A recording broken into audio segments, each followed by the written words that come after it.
go. Well, it is Thursday night, and therefore it is a good news Thursday. And we have Bradford Ferguson here to help us celebrate what, $1.75 or something? I forget what it was. I think $1.75 up. But hey, but listen, it was down all day and managed to get back to that $1.75. So we shouldn't, $1.68. So we shouldn't look a gift horse in the mouth. So anything about the action today that you cared to comment on, or was that just kind of a... It's been a roller coaster since last week. So, our last getting together last Friday night, Friday was a big down day, right? Yeah. And then you bounce back right away. So that opportunity didn't last too long. Well, I thought we could get right into the weeds tonight because AJ put up a pretty interesting post a little while ago about his estimates for the numbers here at the end of September. What are we going to do for the third quarter? And he has now posted, he currently believes we're going to hit 486,600 vehicles in the third quarter, a new all-time quarterly high, 11.8% year-over-year growth, and primarily driven by China and to some extent the US, but because of Cybertruck sales. A quarter-on-quarter increase of 9.6%. Strong performance again on China. China sales strengthened after EV incentives were significantly increased. Europe flat, he says. That's good, better than down. But he says the stagnation in Europe strongly driven by incentives in Italy and Germany. So what do you think about his stats? Sounds really optimistic, and I think he acknowledges that. I'm curious where it's all coming from, because in China, yes, their local sales have grown quite a bit or have hung in there really good, but their sales to Europe dropped for a while until they corrected the tariff from the cars that they import from China. Right. Another concern I have is around Model Y and Giga Texas. I wonder if those have been flat or if those have been down. So I might actually check out Troy's numbers for this quarter. For him to see. Troy, last I looked, I think is at 460. I want to say 460 because the street's at 464. Yeah, he's at 460. He increased by, I think, 3 since his last thing, and primarily because of China. And of course, Elon said the other day that China is at full blast. They're making as many cars as they can make in China. So that could have been part of why Troy raised his numbers a little bit. But yeah, that's where Troy is. So somewhere between 460 and what did we just say here? 486. That's 26,000 vehicles. That isn't a small difference. Yeah. AJ is one of the Rebellion Era creators. I definitely support his work and love his deep dives. He's got a lot of content too about NVIDIA. Really smart German ex-finance guy who was in the insurance industry, I think. So yeah, I'm curious how the Y is with Texas. I'd say we just don't see them in the pictures. Maybe the camera people just focus on all those beautiful Cybertrucks. That's probably it. Yeah. And it seems like the Y in Germany has kind of been in a holding pattern. So they do have 2 lines there. They got a line that's empty at Giga Texas that used to have Model Y. So I wonder what Tesla might be doing with those lines soon. Each of them can produce 250,000 cars or 5,000 a week. Yeah. Yeah, of course, I've been saying for, maybe the entire year. Yeah, I believe I started saying it back in January that the coming out with the Model S refresh and not coming out with the Model Y refresh created an automatic Osborning of the Model Y, because The Model 3, you mean? Yeah. I say Model 3. The Model 3 is Osborning the Model The Model Y, Y. because people are going, I want all of those things on my Model Y. I don't Yeah. want to buy the current version because I ain't going to get those things. So Mhm. I think that has been a big issue this year, and I'm not sure. It continues to befuddle me why they didn't fix it when they saw it happening.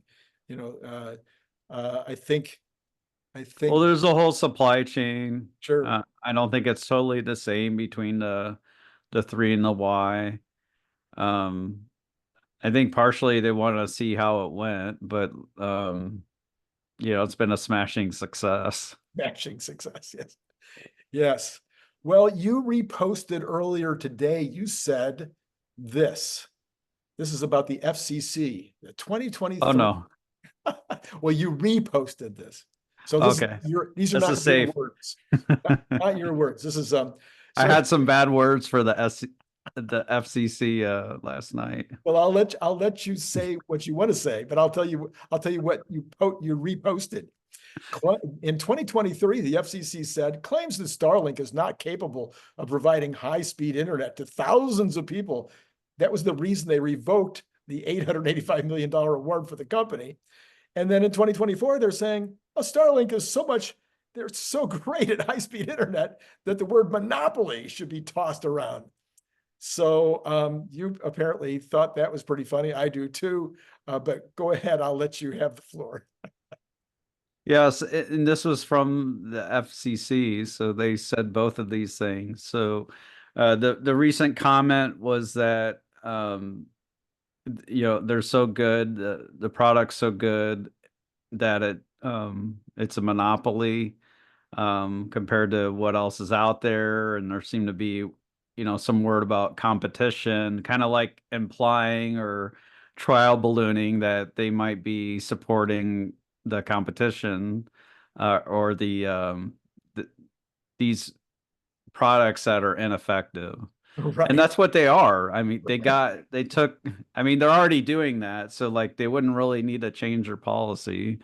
It's a farce because Starlink has by far the most affordable solution for rural internet. But it's also the performance is extremely strong. And I'd say the performance per dollar is probably the highest. Because there's other satellite dishes where it might be stronger or faster connection. But the dollar you're paying for that stationary rural internet it's insanely high compared to the value you're getting with Starlink. And they just threw him out on a farce last year, just targeting Elon. They said that I was down for a minute or two,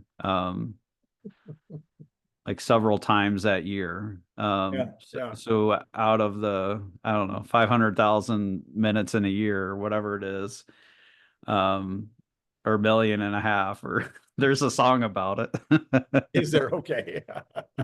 It's the musical Rent. Like Okay. out of all those minutes in a year is down for 4 minutes, and they use it as an excuse to throw out the best solution for rural internet, the best solution for taxpayer dollars. Oh, by far. Like not even Mhm. close. Yeah. And could be up quickly like this. It could be available as opposed to waiting years and years for the other system that is still not in place. As far as I know, last time I checked, which was only, I guess, about a month, 2 months ago. Here's something nutty about Starlink Mini. Ah, So basically, when you buy it, you can travel around in the country with it with their Roam package. So you can even be in motion and it'll work. And they updated the terms of service so that you can take it anywhere internationally. So it's not just in the US and coastal waters. So you can use it somewhat at sea, but not, probably not on extended cruises or whatever. Yeah. So they've already increased the coverage radius for it, and so I think it's been out for less than 2 months. Right. Oh yeah. I would certainly anticipate that, like every other Elon Musk product, it'll just keep getting better and better and better and better with over-the-air updates. This got way better. It shocked me. It shocked you, yes. Well, the big news of the day, of course, was the PPI, which was slightly hotter than expected, as was the CPI yesterday, slightly hotter than expected. But the market obviously took it in stride both days and ended up in the green, mostly in the green yesterday and 100% in the green today. Some people were giving a lot of credit to something that that Jensen Huang said earlier today that might have got the markets going up. But one way or the other, we had an up day, even with the PPI and CPI being a little hotter. What do you say about next Wednesday at this point? We get 25 basis points, we get more, we get less. What do you think? I think it'll be at least 25 basis points. At least 25. Okay. Mm-hmm. So you're still holding out a possibility for a 50. Yeah. I think they'd be nervous to do the 50. They think it might spook. Maybe they'll do a 50 next time, but that'll create a lot of questions. But I think it would spook psychology less if they did it on the second raise rather than the first. Yeah. Maybe if they had a reason, well, I don't know. It's hard to know whether the reason helps with the spookiness or whether the reason, whether not doing it without a reason is actually, anyway, you could see it both ways. So, okay. So you're looking for 25 basis points next Wednesday. What do you think about these numbers yesterday and today in terms of what what's happening really in terms of inflation in the economy? Was there anything that stood out to you on the numbers that maybe I've missed? Yeah, it's concerning. It's a little hotter. That would make the Fed, want to keep rates the same, but maybe the economy is stronger than we think. Maybe there is no recession coming. Who knows? I'll tell you one thing that's interesting also today. I'd say actually this might be the biggest news is GPT or OpenAI released their new model. Right. And it's a preview of the new model. And so folks are checking that out. It may be that they just kind of gave it this upgrade of what's called chain of thought or reasoning. But that's something that's been happening with these large language models recently anyway. So like if it's just that, then it's not that much big of an upgrade. But if it's much more intelligent, that could be a big thing, a really big deal. Yeah, I thought about going on and testing it right away, and then I remembered what it was like the last time they came out with a big release. And I thought, let me give it a few hours, and then I'll check it out. Did you happen to check it out? If you're a pro user, I was able to use it, and I'm not like a celebrity to OpenAI or anything. They don't know who I am. And so what did you think in your first little scurry around the thing? Well, I've been working on some programming to study Tesla stock options, NVIDIA stock options. And it seems like the programming overall is it's better, it's more coherent. You can see it go through the different steps as it's solving it. So I'm curious to see if that continues to be the case, and it's definitely helping me on my projects. Right, could be. It's a lot of data I'm going through. Well, okay, here I'll give you a challenging set of data. Maybe you can check this out for me, because I have no interest in digging into those kind of things. But I do have a theory about the numbers this last week, and I'd love to have you think about it. So that was quite the tangent by me. Yeah, that was, wasn't it? So my theory is that what we've seen over the last month or so in the numbers has been that wages are still going up pretty much at the 4% level, which is a full 4% a year. That's a full percent over what the Fed wants them to be. They'd like them to be around 3. inflation is around 2 to 2.5, but they don't want it to be 4. And we've seen numbers higher than 4 in some cases in the Fed beige book and elsewhere. So if wages are still going up, which represents a pretty significant part of the service industry prices, and service industry prices are what are still going up, and the service industry represents, I think, 60% or 70%. So I think it's 60% of the market, 60% services, 20% Oh, it might even be 70 in the US. 70, and then 20% manufacturing and 20% government or something like that.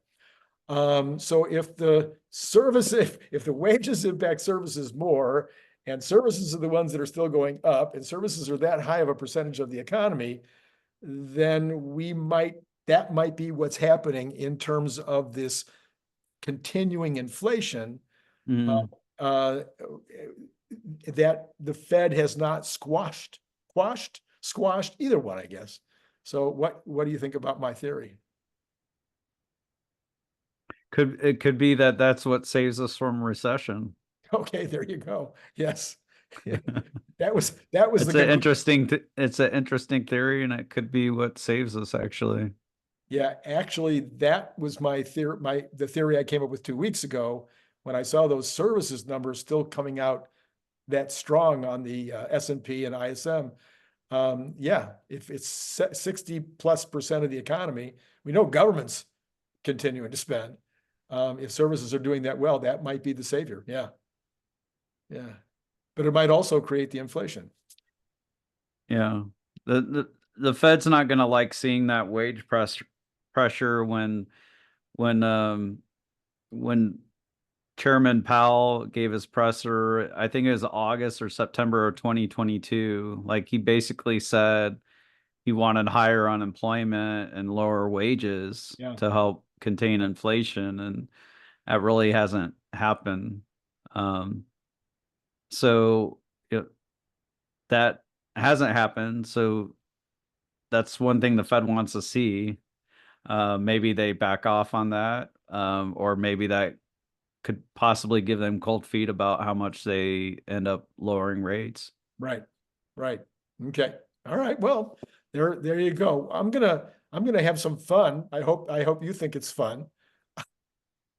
We're gonna move off the economy just slightly, but I saw that you posted about it, so I thought, what the heck, this might be fun to talk about. I see that you were thinking about doing some of your own research with regard to Springfield, Ohio, and the whole Haitian issue. So I've been to Haiti. It's one of the 30 countries that I visited in my life. It's the only one of those 30 countries that I hope I never go back to. I have had missionary friends who have spent a decade in Haiti, and the stories that they tell me about voodoo and about some of the habits of the Haitians would grow hair on your head if you didn't. Oh yeah, you're okay. You still have hair on your head. Anyway, so it's not shocking or surprising that recent arrivals from Haiti might bring some of their culture with them. Have you had a chance to do any of your own research? What have you any conclusions yet? I think there's a lot of fake news out there around it, but the truth is that there are like a ton more Haitians in Springfield, Ohio. Probably the numbers we're hearing are vaguely right. There are employers that are taking advantage of the situation. There's reports of many of them living in, apartments, kind of squeezed in together because they don't have any other option. And these people end up working for this local employer on the cheap. So these are some of the things I'm hearing that makes me feel like these folks might be kind of being taken advantage of a bit for as cheap labor. The governor of Ohio, I believe, was talking about how the system is strained in Springfield, Ohio. They need to add more police there and help out the schools and the health systems there. They're very strained. Um, I Yeah, don't know if I don't know if the paranoia about the traffic accidents is really true or fake news, but these other things, I think as the governor of right, Ohio right. acknowledged Yeah, that they need to have a response because it's so strained there. yeah, yeah. So just overall, I think maybe the hysteria. I mean, if I mean, I've been to you know uh, southeast south. Well, I've been to yeah, I'm okay. Nationalist China, also known as Taiwan. There we go. Uh, I've been to Taiwan and I have been to Snake Alley where they, kill snakes and drink their blood. I mean, these kinds of things in different cultures mm, are normal. I was kidded when I was in Taiwan by having the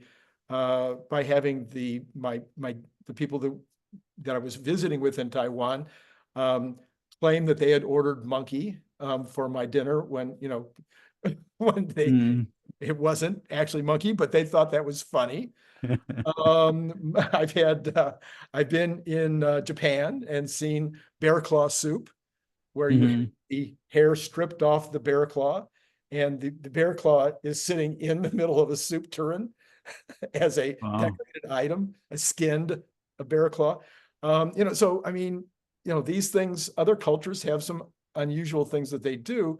So it isn't necessarily horrific to think about whether maybe, if you have a world where there's lots of feral cats. I mean, I don't know if you've been to Maui recently, but they've got feral cats and feral chickens everywhere. Uh, Yeah.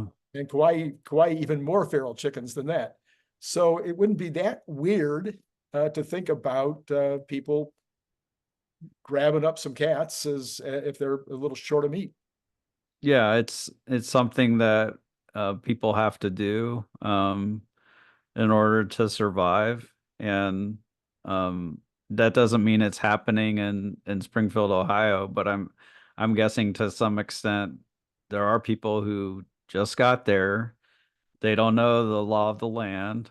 Allegedly, Canadian geese are protected Oh, species. wow. I Okay. didn't even Well, know that makes it this. even worse. But like I didn't know this, and I've been living here my whole life. Right. Someone comes here and then they don't know that, and they want to have a nice meal for their family. They go grab a goose and kill it and eat it. So it's like yeah, it's culturally it's going to be tough. I think we'll get through it. Um, but I'd say it's a concern, like how quickly these happen, and I don't know if the citizens of Springfield, Ohio, were really, gave their approval to have Right. so many people if they were sent there, Yeah. if there was a plan.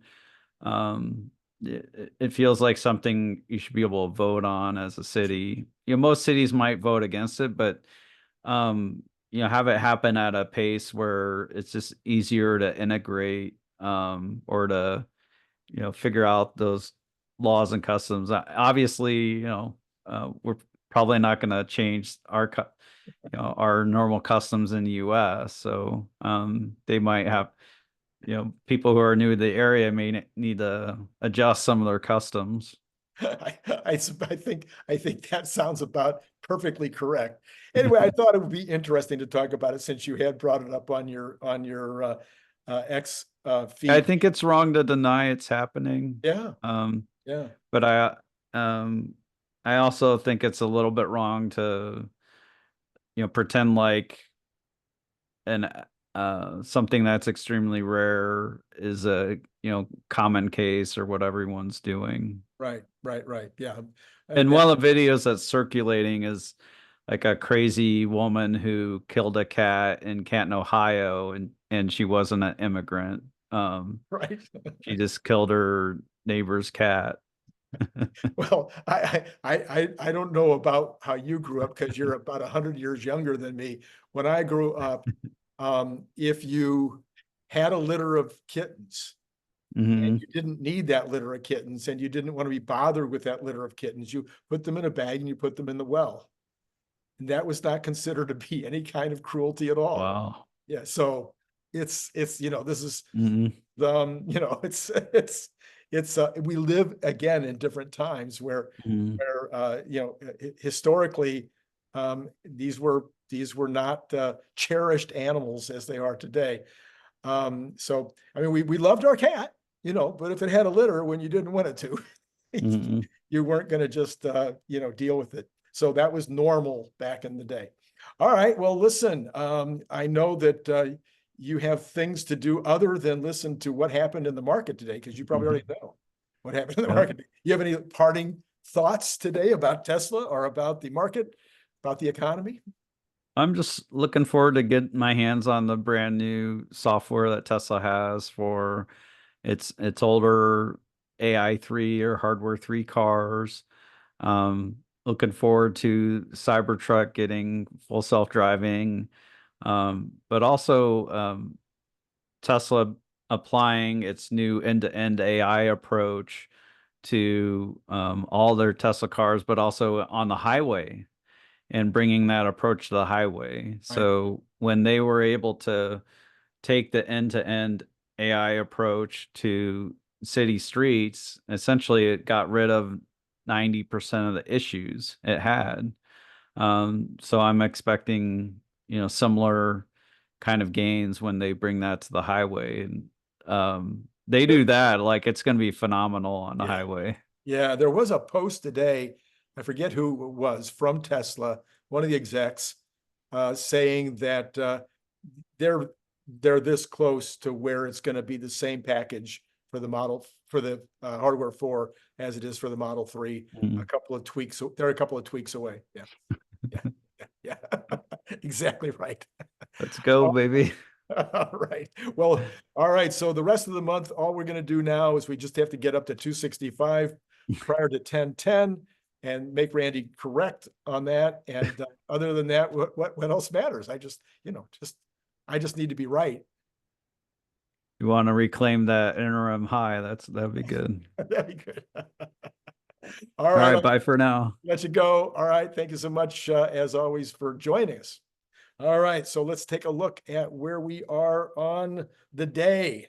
First of all, quickly, we go through the Dow, ended up, after being down, it ended up 235. We have the NASDAQ, after being barely down, just a little down, ended up 174. S&P, which was also down for a bit, ending up 41. And Tesla, which was definitely down, ending up, as I mentioned, $1.68. And then in percentages, that was the Dow 0.58, NASDAQ 1 full point exactly, and S&P also 0.75 exactly, and Tesla 0.74. Everything else in the green. 𝐅𝐫𝐽 was the only one out of everything on my entire computer that wasn't green today. So it was a green day all around. Let's look at the after hours, because we are almost at the end of that. For what I follow, we've got the Tesla up just a tad in the after hours. All right, let's go ahead and look at bonds. So bonds in the pre-market. Let me make sure this is correct. Yes. All right. This is nice. This is surprising. I didn't expect to see this. The pre-market, we've got the 10-year down to 3.649. So that's down 3.1 basis points. Did not expect that. 2-year down 4.7 basis points at 3.60. That's almost 4 basis points down, less than the 10-year. So these are really, really strong numbers. Very, very good number. Well, they're good for the future. They're good for mortgage lending. They're good for other kinds of lending. If these treasuries can stay down in this range, the next stopping point is 3.25. That's not that far away, so we could be headed to that level. All right, let's take a look at oil, which was up earlier and not as much now. Okay, so we do have Brent now at 71.97, And we've got Texas Intermediate 69.29. So that is up pretty strong compared to the last couple of days. Natural gas, which is up quite strongly at 2.355, is down just a teeny bit in the pre-market. Gold, which at the all-time high today, continues higher, up another $5 at 25.85, streaking towards 2,600. Silver up another 0.34, over $30 finally. Wow, look at that. And copper up 0.33% at $4.21. You've got the euro, the dollar up against the euro barely, and down against the yen 0.24. We've got the Bitcoin up 532, so it has recovered from being under 55,000. It's now over 58 at 58,114. And the equities, not much change, almost flat. We've got the Dow up 30 or 0.07, S&P up 4.5 or 0.08%, and the NASDAQ up 11.75 or 0.06%. So not much energy into tomorrow in the equities at this point. Tomorrow we do have consumer not confidence. We have consumer, the other one. Anyway, so the consumers are going to speak tomorrow about how they're feeling about the economy, how they're doing on their wages, how they're doing in terms of whether they think the job market is okay right now. So just what is their, opinion right now about all that? That'll be the biggest report for tomorrow. I think there's another one, but that's the big one. All right. So I think that's all I got for you right now. You could hit Patreon. That'd be lovely. And it's been great talking to you.